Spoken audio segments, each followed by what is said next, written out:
ఈ కోర్సెస్ మీ దగ్గర చేరడానికి 12వ తరగతి పాస్ అయిన వాళ్ళ 10th లోనే పాస్ అయిపోయి వచ్చేయచ్చా మీ దగ్గరికి? లేదు గ్రాడ్యుయేట్స్ని మాత్రమే తీసుకుంటారా?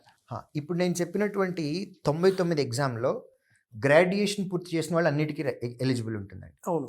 10+2 ఇంటర్మీడియట్ ఆర్ ఈక్వలెంట్ చదివిన వాళ్ళకి ఒక 15 నోటిఫికేషన్కి ఎలిజిబిలిటీ ఉంటుంది. రైట్. 10th ఎలిజిబిలిటీ ఉన్న వారికి ఒక 4-5 నోటిఫికేషన్లు ఉన్నాయి. సో మేమేంటి చెప్పేది ఏంటంటే వీలున్నంత వరకు చదవండి. చదవాలి, తప్పకుండా చదవాలి. ఉద్యోగం కోసమే కాదు, చదవాలి. సో ఎక్కువ చదివితే ఇన్ఫర్మేషన్ ఎక్కువ ఉంటే బ్రెయిన్ క్యాన్సర్ రావటం అట్లాంటివి ఏమి ఉండవు మనకి.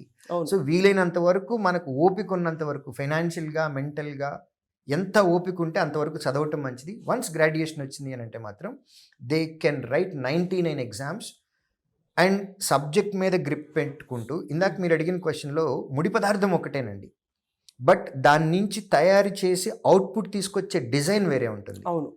ఇందులో కూడా రైల్వే పరీక్షల్లో క్వశ్చన్ అడిగే విధానం ఒకలా ఉంటుంది. కొన్ని ట్రిక్కీగా అడుగుతారు, కొన్ని లాజికల్గా అడుగుతారు, కొన్ని స్ట్రైట్ ఫార్వర్డ్ అడుగుతారు. ఒక్కొక్క ఇండస్ట్రీలో ఒక్కొక్క టైప్ ఆఫ్ క్వశ్చన్స్ ఉంటాయి. టెర్మినాలజీ కూడా ఒక్కొక్కలాగా ఉంటుందండి. భాష అడిగే విధానం కూడా డిఫరెంట్గా ఉంటుంది. మేము ఏ ఎగ్జామ్కి అయితే ప్రిపేర్ అవుతున్నారు పిల్లలు, మేము ఆ ఫార్మాట్ వాడతాం. అది మా దగ్గర స్పెషాలిటీ.